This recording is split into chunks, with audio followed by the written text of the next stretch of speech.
नमस्कार मित्रांनो, चला तर आपण रत्नागिरीच्या वन डे सफरला हा व्लॉग, मिनी व्लॉग हा काही पार्ट्समध्ये आहे. सो आता आम्ही तयारी केलेली आहे. रिक्षा आलेली आहे. सकाळी सकाळी वाजलेले 5. ओला रिक्षा मागवली तर आम्ही पोचलो ठाणा स्टेशनला.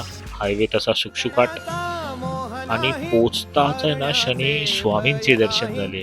ओळखा बघू हे व्यक्ती कोण? साक्षात स्वामी समर्थ सिरियलमध्ये जे ॲक्टर आहेत तेच समोर उभे राहिले. मला तर असंच वाटलं यार, खरं स्वामीच उभे राहिले. प्रवासच एकदम सुखाचा. सो 6:25ची तेजस एक्सप्रेस होती. नाही ती वेटिंग तिकीट होती पण मिळाली. AC coach. फर्स्ट टाइम ट्रेननी चाललोय रत्नागिरीला.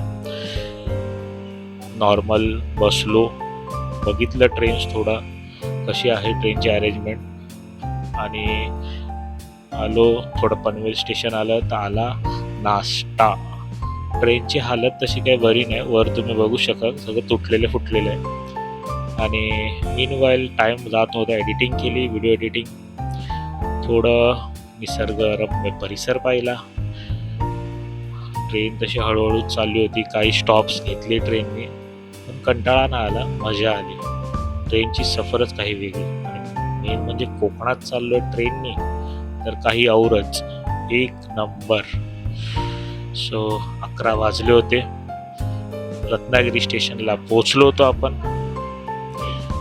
आणि बाहेर पोचलो तर ट्रेनचं स्टेशन थोडं वेगळं दिसत होतं. रेग्युलर ॲज युजल ट्रेनच्या बाहेर जशी, पण गर्दी नव्हती यार.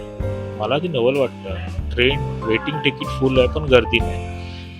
एक्सिलेटर बघा कसं आहे. वर जाण्यासाठी एक्सिलेटर आहे, तो सरकता जिना असं म्हटलं पाहिजे. पहिल्यांदा बघतो कोकणात सारख्या स्टेशनवर एक्सिलेटर इतके भारी लावलेत. कोकण सुधारत आहे मित्रांनो, कोकण सुधारत आहे. तर हे रत्नागिरी स्टेशनच्या आतमधलं सिनॅरिओ आहे. बाहेर तसं पडलोच, तसंच रिक्षा आणि थोडं बोललं चला काम झालंच होतं. आमंत्रण हॉटेलला आलो. पोटभर जेवलो मित्रांनो, काय विचारू नका, काय जेवण होतं. नक्की आलात ना तर आमंत्रण हॉटेलमध्येच जेवायला या. रत्नागिरीमध्ये स्पेशल आहे. सो आपण कंटिन्यू करूया भाग 2. भेटू पुढेच. बाय.